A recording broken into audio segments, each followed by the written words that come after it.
This video is such an important topic, and if you follow the steps that I'm about to outline, I can't see how you won't be financially successful in the future. If you're a teenager, you're in a very powerful position. Starting good money habits now will put you ahead for the rest of your life. Whether it be saving for life goals or big purchases, it is a great way to understand the value of money. Not to mention, these habits might stick with you for the rest of your life. It will be much harder to learn when you're older with multiple financial obligations.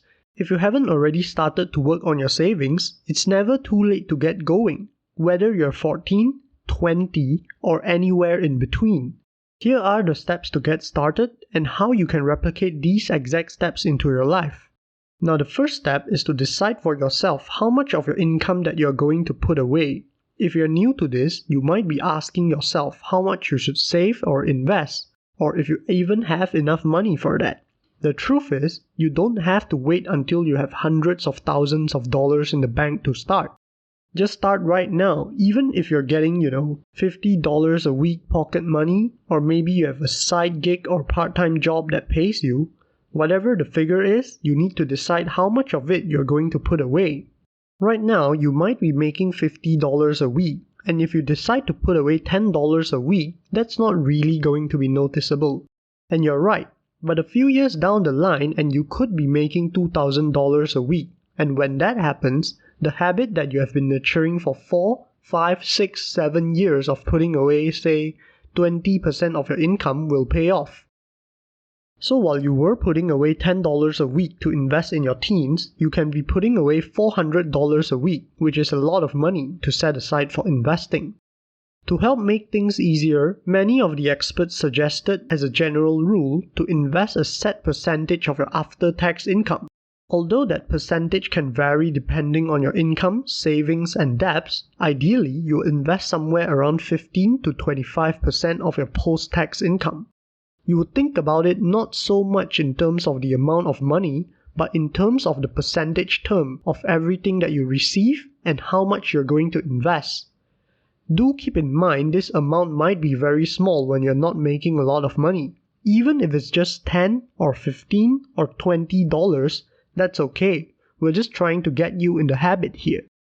Now, the second piece of investment advice is for stopping yourself from spending the money in your savings account.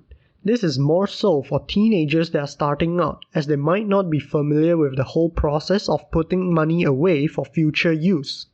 Have you ever diligently set aside money in a savings account for a few months only to take it out when an unexpected expense came up? I've done it more than I care to admit. I don't have trouble depositing money into savings. I have trouble keeping it there. When I first started an emergency fund, it quickly became my everything fund because I never defined why an emergency fund mattered to me. Now, a few quick tips for this. Know why you're saving that money. Not having a clearly defined reason or goal is a huge mistake. In the past, the best answer I could have given you for my emergency fund was, "It's what you're supposed to do when you're an adult." Which is true technically, but it's horribly unconvincing. Another tip would be to make it hard to access. Now, you could open another bank account, and I mean with a different bank, and keep your money there. Out of sight, out of mind. So this would drastically reduce the chances of you accidentally dipping into your savings if you had kept your spending money and saving money in the same account. If you're still a teenager and don't have access to a bank, then what you can do is you can tell your parents that you're serious about investing and give them your money to safekeep and make sure you don't take it out for stupid stuff. Even though it is a small amount today, in your early 20s it can be a huge sum of money. So this way you can train yourself and get used to it because things come up. Maybe you want the brand new gaming console, or you might be tempted to go to your favorite singer's concert. The good news is you won't have to do this forever. I definitely don't give away my money to someone to safeguard because I'm worried that I'll spend it all. This is mainly just for these early years until you're able to do it yourself. Now, the third money advice for teenagers is to get a credit card as soon as you're able to, and just spend a little bit on it every single month. If you don't have a credit card yet, you might not know that it actually has a lot of benefits. Some people even see credit cards as a risk. However, contrary to popular belief, if you can use the plastic responsibly, you're actually much better off paying with a credit card than with a debit card and keeping cash transactions to a minimum. Using a credit card comes with a myriad of benefits like improving your credit score, cashback and rewards, and also safety compared to debit cards. First, let's talk about your credit score and why it's important. A credit score is a number that shows how effectively you repay loans. Banks assess your credit score before issuing a loan, and if you plan to buy a new house or car at some point, you're going to take a loan. Your loan's approval will depend on how good your credit score is. But how does using a credit card, which is an added financial commitment, improve your credit score? It all comes down to how quickly you repay your credit card debt. So if you have a credit card and you diligently settle its amounts on time, this will reduce your debt, which in turn will increase your credit score. And understandably, being late with payments will only have a negative impact on your credit score. To avoid this, make sure you don't overspend and be mindful of your repayment dates. Besides, credit cards offer additional benefits to their customers. Several discount deals, cashback, and reward points are provided on payments that aren't available in other financial instruments. Some credit cards also offer numerous privileges such as complimentary lounge access at domestic and international airports, complimentary insurance, frequent flyer miles program, access to golf courses globally, and birthday benefits. But if you don't care about the sunshine and rainbows, credit cards also provide higher safety compared to using debit cards or cash. Paying with a credit card makes it easier to avoid losses from fraud. When your debit card is used by a thief, the money is missing from your account instantly.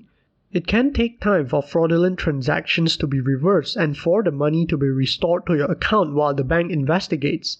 In contrast, when your credit card is used fraudulently, you just need to notify your credit card company of the fraud. And don't pay for the transactions you didn't make while the credit card company resolves the matter. So step number 3 is to get a credit card and you don't have to spend a lot of money on it. You can just put your Netflix or Disney subscription on it, but make sure you pay it off every single month. Now the fourth money advice for teenagers is to live below your means. Living below your means isn't always easy, but it's essential for financial security. If you're regularly dipping into your savings or overdraft, you're living above your means. The only way to combat this is to do the complete opposite and live below your means. To make this work, you must spend less to have money left over each month. Living below your means requires dedication and discipline, and you'll have to leave your habit of impulse buying at the door.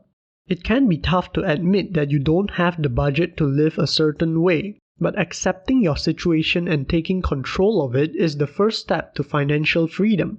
The first step in this requires you to build self-discipline with spending. To be disciplined with money, you must be organized with your earnings, spending, and investing.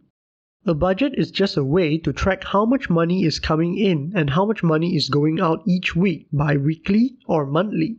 The budget form can be done by hand or on the computer. The idea is to watch exactly how much is coming in the form of income and how much is going in the form of expenses. Another way of helping you to live below your means would be to improve your money mindset. Attaining the right mindset to build wealth means working on the way you think, working on discipline, getting uncomfortable, and doing what it really takes to get to your end goal. Improving your mindset is not a one and done type of thing. Just like with the muscles in your body, you have to work to maintain it continuously, otherwise it will begin to deteriorate. Getting wealthy actually starts way before you open that investment account or make that first deposit into your savings account. It starts with a simple decision, which in itself is a very profound one. It's deciding that you're going to be wealthy, and that in turn means deciding to commit to the journey and trust the process. Deciding you're going to be wealthy with full conviction is an incredible boost to your mindset. This is because, with this decision, you're telling yourself you can do it. Unless you believe you can be wealthy, you probably won't be inclined to do what it takes to actually build wealth. Once you have decided that you're going to be wealthy with the mindset of committing fully to it, the next course of action is to actually open an investment account to start putting money into. This is important as the earlier you start your investment journey, the more time you have for the money to compound. You can start by opening your own brokerage account. Now, if you're below the age of 18, no worries, there is a workaround for this. The most effective way would be to ask your parents to open a custodial account with you. With this type of account, an adult custodian opens an account and can save and invest money on behalf of the child. Then, when the child reaches adulthood, either 18 or 21, depending on the state, they'll take full control of the account. Do keep in mind that the assets in this custodial account legally belong to the beneficiary of the account, which is the child. Their parents are acting as a placeholder until the child reaches the age of adulthood. If you're a teenager already of legal age, then great. All you have to do is to open an investment account and start. But before you start, you need to commit to finding more education about money and investing. A thirst for knowledge is critical if you want success. Learn how to research stocks, how to read balance sheets, how to find value, and how to avoid value traps. On top of that, learn about as many investing strategies as you can. Don't stop at the first one you learn. Learn about value investing, growth investing, momentum investing, trend following, index investing, and asset allocation. Figure out what makes the most sense to you and apply that to your strategies.